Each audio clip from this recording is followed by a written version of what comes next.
உச்சி மாநாடு தென்னாப்பிரிக்கா சென்றார் பிரதமர் மோடி. ஸோ இந்த டாபிக் பார்த்தீங்க அப்படின்னா group 1 main syllabus paper 3 international ஆர்கனைசேஷன்ல வந்து கவர் ஆகும்.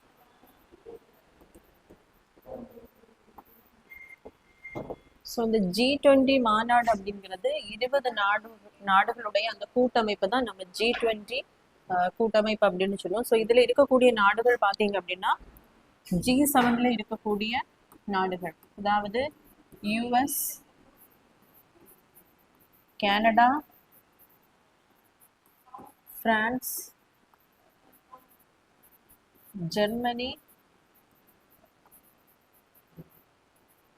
இத்தாலி, UK மற்றும் ஜப்பான். ஸோ அடுத்து பார்த்தீங்க அப்படின்னா பிரிக்ஸ்ல இருக்கக்கூடிய நாடுகள் Brazil, Russia, India, China, Saudi Arabia, south Africa. So next பார்த்தீங்க அப்படின்னா 2 முஸ்லீம் நாடுகள் இதுல இருக்கும். ஸோ அது எதுனான்னு பார்த்தீங்க அப்படின்னா துருக்கி,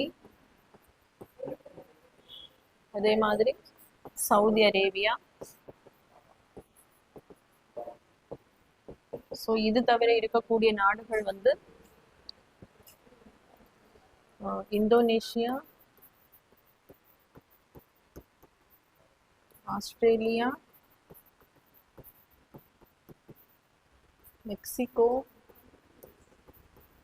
Argentina, south Korea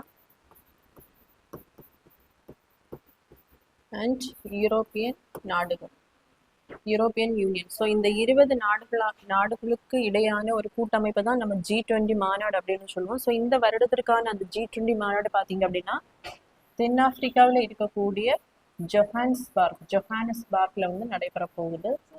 Johannesburg. So இதுல நம்மளுடைய பிரதம அமைச்சர் மோடி அவர்கள் என்ன கருத்தை முன்வைக்க போறார் அப்படின்னா வசுதைவ குடும்பம், உலகமே ஒரு குடும்பம், ஒரே பூமி, ஒரே குடும்பம், ஒரே எதிர்காலம் அப்படிங்கிற அந்த கண்ணோட்டத்தை தான் இந்த மாநாட்டில் வந்து முன்வைக்க போறாங்க. நெக்ஸ்ட் பாத்தீங்க அப்படின்னா ஆப்பிரிக்க கண்டத்தில் G20 உச்சி மாநாடு நடைபெறுவது இதுதான் முதல் முறை. ஸோ நெக்ஸ்ட் பாத்தீங்க அப்படின்னா முதலா இந்த சவுத் ஆப்பிரிக்கா பாத்தீங்க அப்படின்னா ஃபவுண்டிங் மெம்பரா இருந்திருக்க மாட்டாங்க. 2023ல டெல்லியில வந்து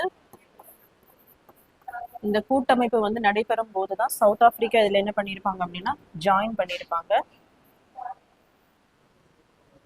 ஸோ நெக்ஸ்ட் பாத்தீங்க அப்படின்னா உலகின் மொத்த உற்பத்தியில் 85% வந்து இந்த G20 கூட்டமைப்புல இருக்கக்கூடிய நாடுகள் வந்து பங்களிக்கின்றன. அதே மாதிரி இன்டர்நேஷனல் ட்ரேட்லயும் 75% பாத்தீங்க அப்படின்னா இந்த நாடுகள் தான் பங்களிப்பை வந்து அளிக்கின்றன.